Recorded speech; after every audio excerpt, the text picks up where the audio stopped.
50,000 की आपकी सैलरी है, इस 50,000 में आप रूम रेंट दे दिए, घर के खर्चों में लगा दिए, डेब्ट को भरने में लगा दिए, बच्चों के एजुकेशन में लगा दिए, खुद के भी कुछ खर्चे हैं उसमें आप लगा दिए। क्या आपको पता भी है कि पैसे कहाँ खर्च रहे हैं? एसेट पे खर्च करें या फिर लायबिलिटीज पे? संपत्तियाँ बनाने में आप लगे हुए हैं या फिर दायित्व को इकट्ठे करने में?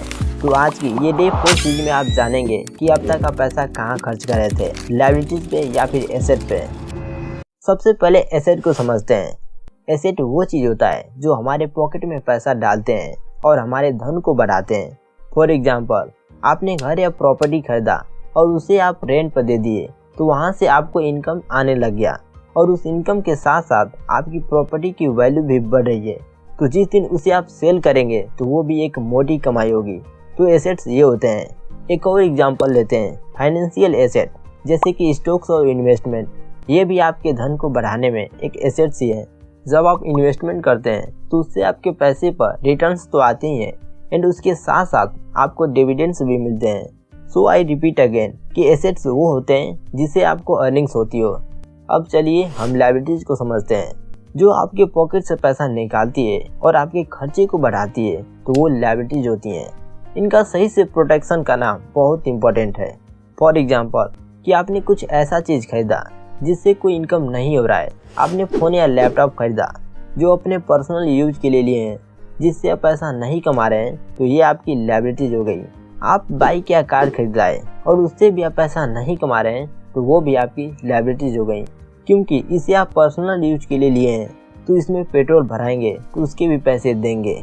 इसकी समय समय पर मेंटेनेंस भी करानी पड़ेगी तो उसके भी पैसे देने होंगे। तो ये थी लायबिलिटी।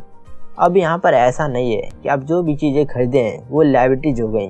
लेट्स से कि आपने कोई बाइक खरीदा जो आपको ऑफिस जाने में आपके टाइम को बचाती है, तो ये आपकी लायबिलिटीज हो गई। जी बिल्कुल नहीं, आप इससे पैसा नहीं कमा रहे हैं, लेकिन इससे आपको पैसा कमाने में हेल्प हो रही है। इसके जरिए आप अपने टाइम को बचा पा रहे हैं जिसे आपको बचाना चाहिए, तो ये आपकी लायबिलिटीज नहीं हो सकती।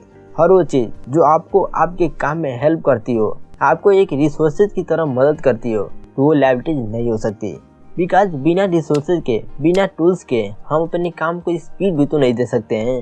इसलिए टूल्स एंड रिसोर्सेज का होना बहुत ज़रूरी है हमारे लाइफ में, जिससे कि हम अपने काम को स्पीड दे सकते हैं। तो ये था आज का एसेट और लायबिलिटीज के ऊपर एक स्मॉल क्रैश कोर्स, जो आज के इस डे 4 सीरीज में सीखे हैं। आर्थिक सफलता का जो सीक्रेट्स हैं, अपने एसेट्स और लायबिलिटीज के बीच एक संतुलित स्थिति बनाए रखना। आपका सिर्फ यही गोल होना चाहिए कि एसेट्स को ज्यादा से ज्यादा बढ़ाना है एंड लायबिलिटीज को प्रतिबंधित करना है। तभी आप तेजी के साथ अपने फाइनेंशियल फ्रीडम को अचीव कर सकते हैं। तो फाइनली, अगर आपको ये आज की वीडियो पसंद आया हो, इसे लाइक एंड शेयर करें एंड साथ ही साथ इस चैनल को सब्सक्राइब करके नोटिफिकेशन को ऑल पर क्लिक कर लें, जिससे कि हमारी हर एक लेटेस्ट वीडियो को आप देख सकें। तो इसी तरह सीखते रहें, अपने स्किल को इम्प्रूव करते रहें एंड उसे इम्प्लीमेंट करते रहें। फिर आपसे मिलते हैं एक नए टॉपिक के साथ।